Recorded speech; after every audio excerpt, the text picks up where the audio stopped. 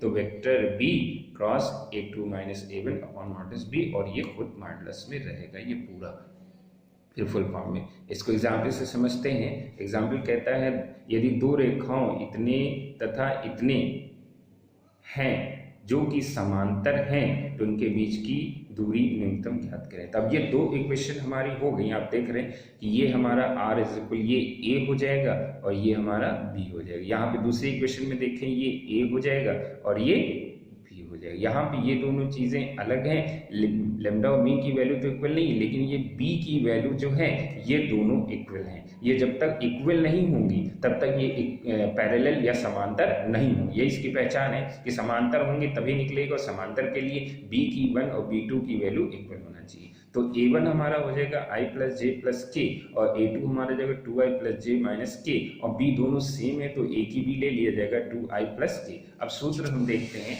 Formula हमारा बताता है कि बीच की न्यूनतम दूरी जब दोनों समांतर हों तो D is equal modulus vector B cross A2 minus A1 upon modulus B का होल मॉडुलस। तो सबसे पहले हम इसमें ये चीज़ निकालेंगे A2 minus A1। A2 minus A1 जो है हम फाइंड आउट करते हैं, यानी A2 में से A1 को हम माइनस कर देंगे तो इतना आ जाएगा।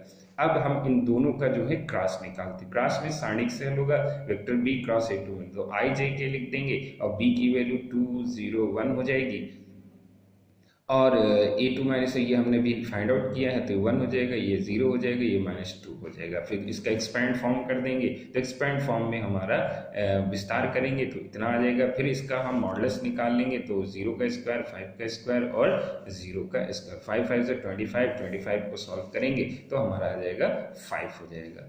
अब जो है B निकालेंगे तो वेक्टर B हमें निकालना है under root 2 square plus 1 2 2 4 and 5। Formula रख देंगे। ऊपर जो है दोनों का फॉर्म फुल फॉर्म का सोल्यूशन 5 आया है, नीचे का सोल्यूशन अंडर रूट 5 आया है। दोनों को अपॉन में रखेंगे, रूट हटाने की कोशिश करेंगे तो इसी रूट से अप एंड डाउन जो है मल्टीप्लाई कर देंगे तो फिर ये रूट और रूट कैंसिल हो जाएगा, अंडर रूट 5 जो है हमारा रिमाइंडर होगा। यही इसका आंसर हो जाएगा।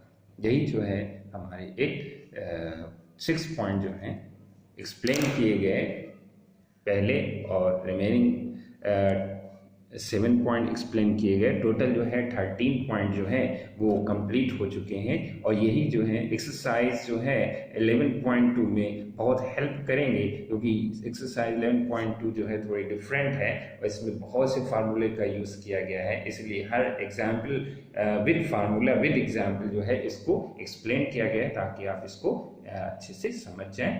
अब जो है हम नेक्स्ट वीडियो जो है 11.2 का स्टार्ट करेंगे, जिसमें कि एक्सरसाइज को सॉल्व किया जाएगा। Thank you. और इसको जो है आप शेयर भी कर सकते हैं और सब्सक्राइब भी कर सकते हैं।